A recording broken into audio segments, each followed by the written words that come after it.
মেঘমল্লা ধাৰাবাহিকখনৰ আজি নিশা হ'বলগীয়া এপিছ'ডৰ প্ৰম' বৰ্তমান মুকলি হৈছে। আজিৰ প্ৰম'ত বাৰু আমি কি দেখিবলৈ পাইছোঁ আহকচোন আমি অকণমান চাই লওঁ।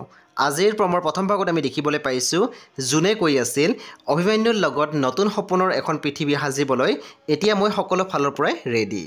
তাৰপিছত আমি প্ৰম'ত দেখিবলৈ পাইছোঁ দিবাকৰে ফোনত কৈ আছিল নিজে বিচাৰি উলিয়াব পাৰোঁ নে নোৱাৰোঁ চাওঁ, নোৱাৰোঁ বুলি জানোৱেই মই, তথাপিতো অল দ্য বেষ্ট মিষ্টাৰ বিশ্বাস।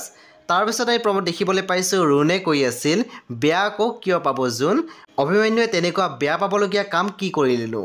তেতিয়া আমি দেখিবলৈ পাইছোঁ জোনে কৈছিল মায়ে যদি বেয়াই পোৱা নাই তেনেহ'লে এনেকৈ কিয় ক'ব তই নিজে ভাবিছা, মায়ে যদি বেয়াই নাই পোৱা তেনেহ'লে এনেকৈ কিয় ক'ব তই নিজে ভাবিছা। সব অনুবানৱীসকল আজি নিশা 9:30 বজাত ৰং টিভিত আহিবলগীয়া মেঘমল্লা ধাৰাবাহিকখন খুব বেছি ইণ্টাৰেষ্টিং হ'বলৈ গৈ আছে। চ' আপোনালোকে চাবলৈ একেবাৰে নাপাহৰিব। পৰৱৰ্তী আপডেটৰ বাবে আপোনালোকে আমাৰ চেনেলটো ছাবস্ক্ৰাইব কৰি কাষত থকা বেল আইকনটো টিপি দিবলৈ একেবাৰে নাপাহৰিব।